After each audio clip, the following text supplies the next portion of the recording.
Строительный журнал «Горячий мастер» представляет камин, пожар, причины.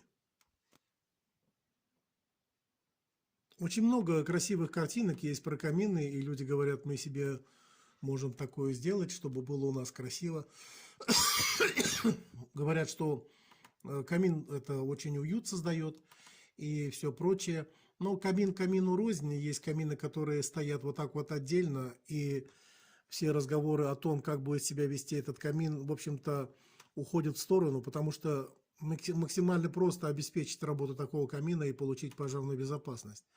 Но есть камины, которые устанавливаются гораздо сложнее и устанавливаются в какое-то ограждение, в какую-то конструкцию, чтобы создать имитацию чего-то такого средневекового. И тогда соблюсти все нормы пожарной безопасности абсолютно невозможно. Как правило, в 99% при наших проверках мы находим аварийность всех этих историй. Благо, люди не использовали камин по назначению, а если бы его растопили, то получили бы обязательно пожар. Потому что никто не скажет, как построено вот это все великолепие. Просто построено и все, говорят хозяева, мы не видели, говорят, не следили. Как те, кто монтировали камин, нам все это городили, и из чего. Я говорю, давайте кувалдой сломаем все это, снесем, потому что вы просто-напросто погорите. Особенно, когда камин установлен вот так в угол сгораемых конструкций. Просто установлен, и все. Какой-то пришел, дядя пришел, все это закрыл, сделал какую-то имитацию, и все. А все эти камины, в общем-то, выглядят вот так. Это чугунный телевизор, по-другому, в котором горит огонь. И вот этот чугунный телевизор вмонтируют в какую-то конструкцию. На самом деле весь вот этот чугун нагревается до красна, когда вы используете этот камин, когда его топите. Можете представить, как этот камин греет и сзади, и спереди, и сбоку. Кто в баню ходил, где стоят подобные мощные печи без ограждения, понимает, как ногу жгет от того, что печь от тебя чуть меньше метра находится, и можно даже ожог ноги получить вот от таких вот поверхностей, которые отдают тепло. То есть происходит неимоверный нагрев от всех стенок, всех поверхностей, которые есть у подобного чугунного телевизора, в котором бодро горит пламя и при хорошей тяге.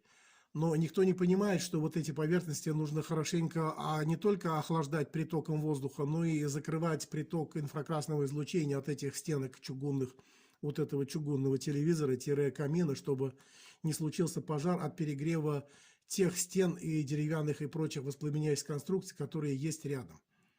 Видите, какие подлецы нарисовали инструкцию, как оградить подобный камин, и нарисовали деревянные рейки и бруски, которые обшиваются простым гипсокартоном.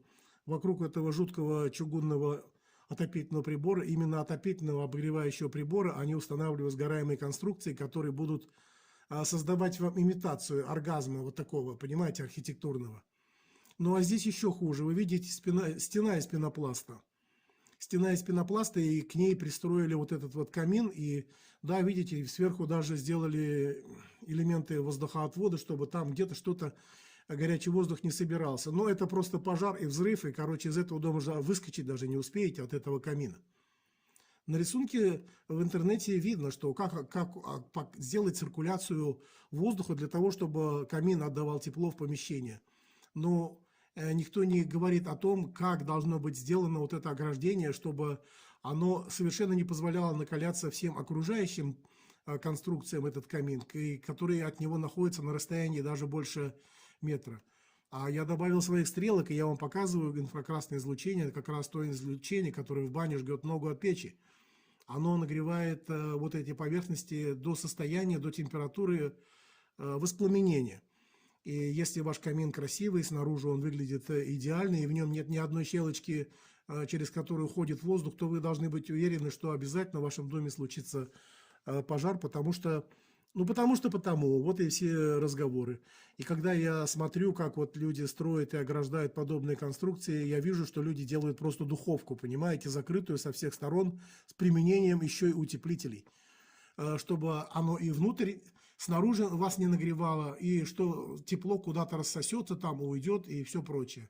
Некоторые пытаются отвести фото слева, фото справа, тепло в какое-то другое помещение, но совершенно не понимают, что они не могут отвести инфракрасное излучение, которое нагревает все поверхности, находящиеся рядом с камином. Такой камин на фото справа стоит вплотную к углу, а его надо ставить на расстоянии минимум полметра от любых поверхностей, которые специально для этого были подготовлены, чтобы не было перекала всего вот этого. Да, и вот если вы видите вот это великолепие, этот камин, то прежде всего за ним должна была быть построена каменная стенка. И только после того к ней можно пристраивать камин, и то со соблюдением всех норм отведения тепла, чтобы потом не думать, от чего же у нас сгорел дом на Новый год. Потому что если в таком доме растопить вот такой камин, в котором маленькая решетка вентиляции под потолком будет охлаждать всю эту конструкцию этого чугунного телевизора, раскаленного до красна, то тогда в этом доме точно будет пожар. Одна женщина меня натолкнула на эту тему, прислала мне документы своей судебной тяжбы и говорит, что в нашем камине не так. Ну, так как она не захотела продлять нашу консультацию, я вот даю ответ. В ее камине было все не так. Поэтому, уважаемые зрители, если вы хотите построить себе такой камин, то ставьте отдельно стоящий камин, сзади которого будет стоять каменная стенка. И не ставьте вот такие вот встраиваемые камины, потому что вы не найдете нормального специалиста, который вам все правильно сделает. Зато, по крайней мере, ваш дом останется абсолютно целым.